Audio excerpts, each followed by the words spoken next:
네, AI가 이제 새로운 동력이 된 지는 꽤 됐는데 사실상 이거를 할 수 있는 나라가 미국뿐이었다가 이제 중국 정도까지 들어온 것 같습니다. 딥시크 이펙트 이후로 이제 G2가 이제 AI에서 이제 견유하고 있는데 그러다 보니까 M7에 대해서는 미국의 M7에 대해서는 이제 워낙 얘기가 많이 나왔고 이번에 이제 중국의 뭐 텐센트라든지 뭐 알리바바, 샤오미 같은 이런 그 10대 기업을 뽑아서 중국판 M7이라고 할까요? 뭐 프로미넌트 10이라고 하는데 이 어떤 기업이고 그 미국의 M7하고 거의 똑같습니까? 대표님이 좀 비교 좀 해주실 수 있으실까요? 사실 거의 비슷하죠. 네, 거의 비슷해요. 사실 아주 크게 본다 그러면은 지금 이제 AI 산업이라는 전반적인 네. 큰 산업 자체가 네. 저희가 이제 계속 말씀드린 그 이전에는 미국이 독점적으로 생산하고 그렇죠. 이제 소비가 됐잖아요. 네. 근데 이게 앞으로는 글로벌로 생산하고 글로벌로 소비가 될 네. 거다. 네, 그 와중에 있다고 보셔야 될 것 같고요. 그런 측면에서 본다면 지금 우리가 이제 프로미넌스 10이라고 하는 그 기업이 뭐 다 아시는 기업들이에요. 알리바바, 텐센트, 징둥닷컴, 샤오미, 바이두, 메이투안, 비아디, 그다음에 네. CATL, 화웨이, SMIC. 뭐 반도체부터 시작해서 우리가 네, 뭐 다 아는 기업들이기 네. 때문에 그리고 이 기업들이 최근에 주식의 성과라든지 기업의 매출이라든지 수익률이 뭐 기업주 금방 네, 상승하면서 다 눈에 지금 연말부터. 보이고 있거든요. 네. 그래서 저는 이걸 이제 어떻게 지금 판단을 해야 될까라고 봤을 경우에 이 기업들이 갖고 있는 의미는 이제 저는 크게 이제 세 가지를 일단 보고 있습니다. 왜냐하면은 이 기업들이 앞으로도 저는 더 갈 수가 있고 그 다음에 잘하면 이제 글로벌 기업까지 갈 수가 있다. 네. 이렇게 지금 보여지고 있고요. 일단은 중국이 이제 뭐 중국 제조 2025를 통해서 결국 제조업 전반에 성장과 발전 이제 글로벌 수준을 끌어올렸어요. 네. 이제 그 다음부터는 저는 이제 AI 산업이 아까 말씀드린 대로 구조적인 네. 변화를 또 이끌면서 네. 중국의 경제를 한 번 더 끌어올 수 있는 성장 모멘텀을 갖고 있다는 말씀을 드리겠고요. 네. 첫 번째 의미는 이게 제가 계속 그 말씀드려요. 중국에서 네. AI 산업의 의미는 일단은 중국 정부의 거버넌스가 먼저다. 그렇죠. 여기서 수요가 가장 클 거다. 뭐 그리고 뭐 되게 재밌는 얘기 많잖아요. 콘서트에서 범죄자들이 콘서트 갔다가 나올 때 줄줄이 공안들이 와갖고 다 잡아갔어요. 알고 네. 보니까 이미 DJI에 통한 그렇죠. 뭐 이제 그 얼굴 시스템으로 인식을 다 다 이미 확인해갖고 잡아가잖아요. 네. 이 거버넌스 좀 무섭기도 하더라고요. 예. 그다음에 코인을 다 네.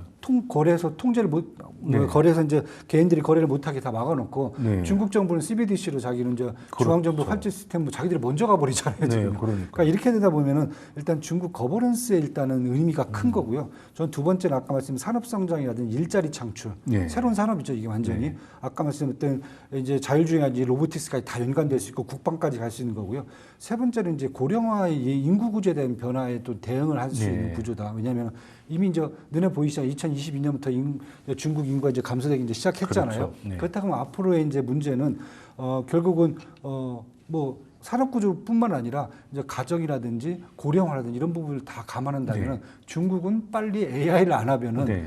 여기에 대응을 할 수가 없다게 되는 거죠. 네. 그래서 이런 측면에서 본다면은 지금 중국은 이게 그냥 단순하게 뭐 그냥 뭐 민간 기업들의 수익을 낼 수 있는 뭐 그런 구조로 바꿔주겠다 이런 컨셉이 아니라 네. 거의 국가가 모든 걸 다 쏟아 부어야 되는 타이밍에 네. 와 있다. 그렇기 때문에 저는 이제 이 프로미스 9이나 프로미스 9은 저희 그룹 이름이죠.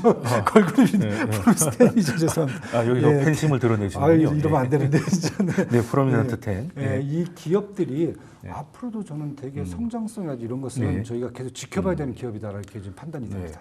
네. 보통 이렇게 묶어서 이렇게 명칭이 나온다는 것은 그만큼 한동안 이제 주가가 좋았기 때문에 나오는 것 같은데 그럼 주가만 좋았다고 보기에는 예전에 우리 챗 GPT 이런 거 나오기 전에 알파고가 뭐 이세돌을 이기고 했을 때만 해도 그때 이제 중국이 유리하냐, 미국이 유리하냐 가지고 그때도 논쟁이 많이 있었습니다. 그때 소장님께서도 그때 그런 주장을 하셨던 걸로 제가 기억을 하는데 일단 데이터가 필요하지 않습니까? 근데 데이터 수집에 있어서는 중국이 훨씬 유리하다. 일단 우리처럼 개인 정보나 이런 거에 대해서 허들이 거의 없기 때문에 유리했는데 사실 뭐 엔비디아나 이런 칩 설계에 있어서는 미국이 앞서갔는지 한동안은 미국 거의 독주를 가다가 이제 딥시크가 나오면서 이제 그건 아니다가 된 것 같은데요. 그러면은 또 소장님께 질문을 드리면 지금 일단 표면적으로만 보면 LMM에서 중국을 하나 만들어 중국도 이제 따라가는 입장으로 보이긴 하는데 이게 그냥 사실은 중국이 더 유리한데 이제부터 치고 나갈 상황인 건지 아니면 중국이 그냥 AI를 뒤늦게라도 해서 좀 따라가고 있는 입장인 건지 어떤 쪽에 더 보고 계시는지 쉽게 말하면 미국과 중국 중에 AI에서는 궁극적으로 누가 더 유리하다고 보십니까? 그래서 하드웨어가 소프트웨어가 같이 돼야 되는 건데 네. 미국은 그 소프트웨어가 워낙 강했고 네. 하드웨어는 대만하고 한국이 만들어주면서 강한 거죠. 그랬죠. 근데 중국 같은 경우는 소프트웨어, 하드웨어가 안 됐기 때문에 네. 소프트웨어 파워를 이걸 확 늘려가지고서 이제 딥시크에 대항할 정도로 알고리즘 실력이 확 뛰어나버린 거거든요. 네. 거기에 이제 반도체만 갖다 주면 어떻게 되냐? 그럼 네. 바로 뛰어넘게 되죠. 그래서 미국이 왜 이제 AI 관련되는 칩이든 기술이든 장비든 뭐 툴이든 다 막아버리냐 그러면 그렇죠. 그 리스크가 이미 들어왔기 때문에 그래요. 네. 그래서 실력이 어떠냐 하는 것은 미국의 그 중국 반도체나 AI에 대한 제재 강도가 2018년부터 어떻게 더 올라왔냐를 보면 그게 중국의 실력이다. 네. 그게 모범 답안이고 지금 상태로 보면 뭐 확실한 이제 2등임은 분명한데 이게 1등을 뛰어넘을 수 있는 유일한 가능성을 가진 2등이라는 게 이제 미국으로서는 굉장히 이제 문제가 되고 네.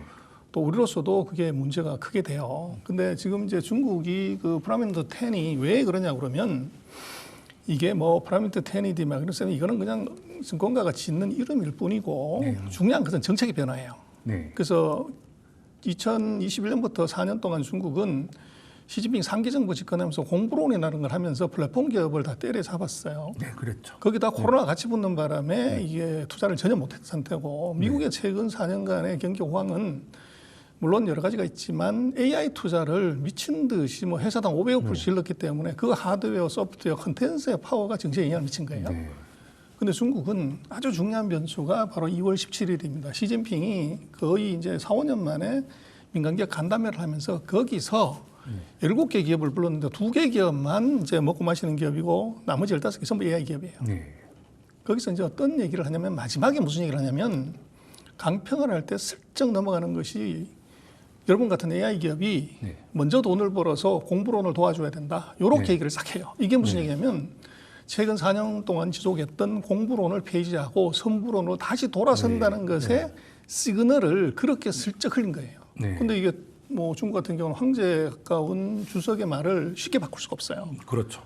근데 공부를 해놨다가 이것 때문에 이제 나라를 바라먹게 생겼기 때문에 그가 말 바꾸기를 간담회를 통해서 했고 그게 끝나고 나서 뭘 했냐면 바로 알리바바가 마윈이 거의 4년 동안 언론에 안 나오다가 네, 맞습니다. 나와서 뭔 얘기를 했냐면 최근 10년간 투자했던 것의 3배를 우리가 AI 투자한다. 네. 그러고 나서 바로 중국의 벤처 캐피탈들이 우리가 1조 위안 200조 원을 바로 AI에 투자한다. 네. 그래서 그러면서 중국의 지금 AI 관련되는 하드웨어 뭐 칩 회사들 주가가 폭등하기 시작한 거죠. 그래서 이제 그게 뭐냐면 중국이 최근 4년 동안 투자하지 못했던 AI 분야들이 이게 2월 17일 중국의 전략 변화, 정책 변화 때문에 네. 이게 앞으로는 4년 동안 무지막지한 투자가 이루어질 거라고 네. 이제 시장이 보고 있는 거예요. 네. 그래서 그게 이제 그 답인 것 같고, 그래서 지금 중국으로서는 뭐 아무리 무슨 소리를 해도 빅데이터가 아무리 많아도 처리할 수 있는 칩하고 데이터 센터가 쓰면 안 됩니다. 네, 그렇죠. 그래서 이제 거기에 지금 보틀렉이 걸려 있고 이걸 미친 듯이 국산화를 하겠다는 게 앞으로 5년 네. 동안의 중국의 이제 속내고, 근데 그것을 하려고 하면은 독자 개발하면 시간 오래 가니까 네. 한국이든 누구든 하고 이제 손을 잡게 되면 시간을 확 당기는 거죠. 네. 그래서 이제 한국의 뭐 여러 가지 이제 좋은 얘기하고 유혹에 손길을 뻗치는 것은 바로 이제 그것 때문이다 그렇게 보십니다. 네. 그 예전에 그 공동부유하니까 생각이 나는데 시진핑 주석이 저 남쪽에 그런 그 소위 말하는 미국물 먹은 기업들 되게 안 좋아한다. 뭐 이런 얘기도 한동안 좀 돌았지 않습니까? 예, 그래서 뭐 마윈이 공산당 간부들한테 강연에서 뭐 혁신을 해야 된다고 한마디 한 게 뭐 괘씸죄에 걸린 거다. 뭐 이런 별의별 얘기가 다 있었는데 그러면 중국은 확실히 이제 거기서는 방향을 바꾼 거는 이제 확실하다고 보면 되는 건가요? 예전에 공동부유에서 이제 선불원 쪽으로 돌아갔다는 건 이제 의심을 안 해도 되는 것 같은데 그러면 그래도 그 한 3, 4년의 시간 동안 미국은 그 사이에 많이 달렸지 않습니까? 그 공백을 메우려고 하면 앞으로 3, 4년을 중국이 투자를 한다 해도 미국도 가만히 있지는 않을 텐데 이러려면 뭔가 획기적인 속도를 낼 만한 뭔가가 좀 필요해 보이거든요.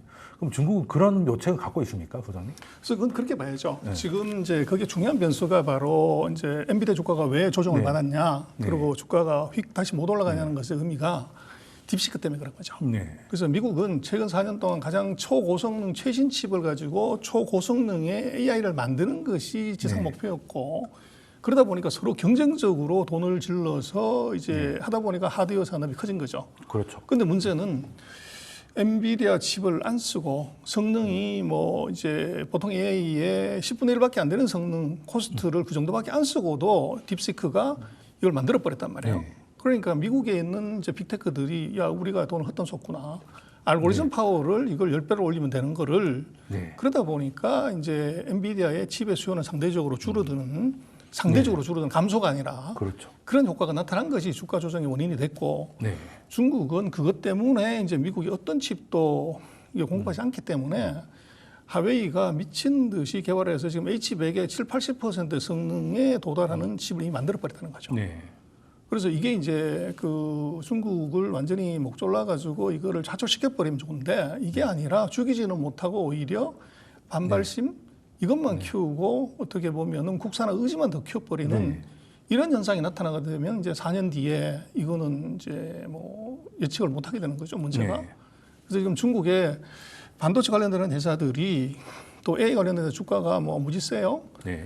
애플은 뭐 주가 계속 빠지는데 샤오미는 계속 주가 올라가고 있고 중국의 AI 아주 허접한 AI들도 주가들이 폭등을 해요. 네. 그게 뭐냐면 앞으로 4년 동안 중국이 최근 4년 동안 투자 못했던 것을 네. 왕창 다 모아서 지르기 때문에 그 이펙트를 지금 국산화될 수 있는 품목들이 수혜를 볼 거라고 보고서 주가가 선반응하는 거죠. 네, 특히 일단은 결과는 어떻게 되더라도 정책에 대한 기대감이 있으니까 일단 주가도 반응을 할 것 같고, 그럼 핵심은 그 하웨이가 지금 뭔가를 만들어 나가고 있습니다. 그럼 하웨이가 중국의 엔비디아가 되게 될 수 있느냐, 이 문제인데, 근데 칩은 몇 개 만들었는데 문제는 이제 이거를 이제 수요의 문제도 있고, 또 아무래도 한계가 있다 보니까 EUV가 없어서 이제 다른 우회로를 하다 보니까 비용이 너무 많이 들고 수율이 떨어져서 개발했던 데 의미가 있지 양산하는 데 쉽지 않을 거다, 이런 회의론도 만만치 않거든요.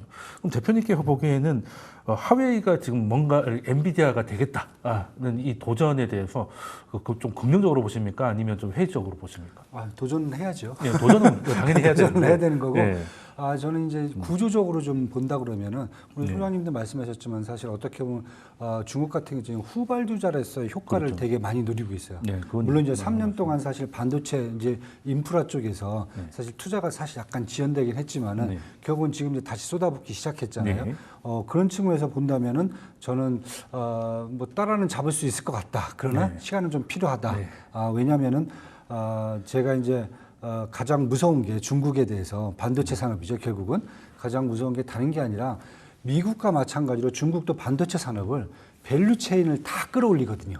그렇죠. 좀 미국도 다 자본으로. 미국은 사실 이제 전에 이제 파운드리가 좀 약했지만은 그것도 뭐 인텔이라든지 TSMC가 와갖고 또 이제 그걸 또 메꿔주고 그러다 보니까 팹리스부터 시작해서 범용, AI 반도체, 뭐 장비, 소재 이게 다 수직 계열화가 다 돼 있거든요. 네. 근데 한국 같은 경우 사실 뭐 지금 뭐 범용밖에 못 만들잖아요. 뭐 그렇긴 대만 하죠. TSMC는 뭐 그 파운드리만 만들고, 그러니까 그 이외 국가들이 사실 반도체를 발전시켰다고 하지만은 밸류 체인을 끌고 가지 못했거든요. 근데 중국 같은 경우는 사실 밸류 체인을 지금 끌고 오고 있다. 왜냐하면 팹리스만 봐도 뭐 하이실리콘이라든지 꺼신 마이크로, 뭐 범용 같은 경우에도 뭐 창신, 양쯔, 웨이얼 반도체, 그다음에 뭐 파운드리, SMIC, 그다음에 뭐 AI 반도체는 아직 안 돼요. 네. 거기까지가 기술이 지금 안 나온 거죠. 네. 장비 소재도 지금 나오라든지 에이맥, 통프 마이크로가 지금 네. 계속 끌고 올라오는데 전반적인 수준을 보면은 지금 7나노짜리를 지금 이제 상용화시키기 시작하는 딱 단계죠. 네. 그것도 장비를 EUV가 아니라 이제 DUV를 써갖고 네. 약간 후지지만은 네, 좀 뭐 9세대 예, 뭐 그렇게 이용해서. 하여튼 일단 따라오고 있다는 거죠. 그러니까 미국인 전반적으로 지금 이제 3나노를 이제 상용화시키는 그런 단계에 접어들었거든요.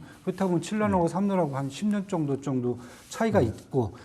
그렇다고 보면 사실은 저는 이제 시간 차이지 네. 결국은 중국이 전반적으로 돈을 쏟아부어갖고 밸류 체인을 끌어올린다라고 했을 경우에는 뭐 불가능하진 않겠지만은 지금도 이제 뭐 화웨이가 만드는 이제 칩 자체가 SMIC를 통해서 만들지만은 조금 시간이 좀 되면은 어느 정도 빨리 따라올 수 있는 여지는 충분하다고 지금 보고 네, 있습니다. 지금 뒤에서 출발하니까 맨땅에 헤딩하는 시간이 준 것도 분명히 있는 것 같다 말씀을 주셨는데, 그럼 중국이 뭐 하위가 됐든 어떻게 됐든 뭔가를 하고 있는 과정에서 우리 특히 HBM이라든지 메모리 관련해서는 좀 인재들을 좀 많이 빼가는 문제가 좀 있습니다. 우리 입장에서는 그러면 사실 우리의 산업 자체에 좀 낮아질 건데 이거에 대해서는 좀 우리도 어느 정도 방어를 해야 되는 거 아니겠습니까? 좀 시간이 많지 않아서 한 1분 짧게만 좀 소장님한테 좀 의견을 좀 듣고 싶습니다. 돈 많이 주면 되는 거죠. 네, 돈을 많이 그래서 그걸 안 주고서 이제 뭐 자꾸 얘기를 하면 안 되고. 근데 지금 이제 그 기술 개발하는 사람들이 돈 많이 주는 것도 있지만 그 자긍심 뭐 이게 또 그 이유가 있어요. 그래서 지금 중국으로 뭐 가는 유출되는 인력들이 하이닉스나 삼성에서 총망받는 인재들이 가는 건 아니고 이제 은퇴한 이제 기술자들이 가는 거죠. 그러다 보니까 이제 최첨단 기술에 대한 접근은 중국이 지금 특히 HBM에서는 아직은 접근 못하고 있는 상황이라고 봐야 될 것 같아요. 그러면 사실 뭐 돈도 돈이지만 앞으로 내가 또 여기서 얼마나 뭘 할 수 있느냐도 중요하기 때문에 비전과 보수를 확실히 챙겨준다면 우리나라 기술을 지킬 수 있다 말씀까지 듣도록 하겠습니다. 지금까지 이완수 대표님 그리고 중국경제연구소 전병서 소장님이셨습니다. 두 분 말씀 감사드립니다. 감사합니다.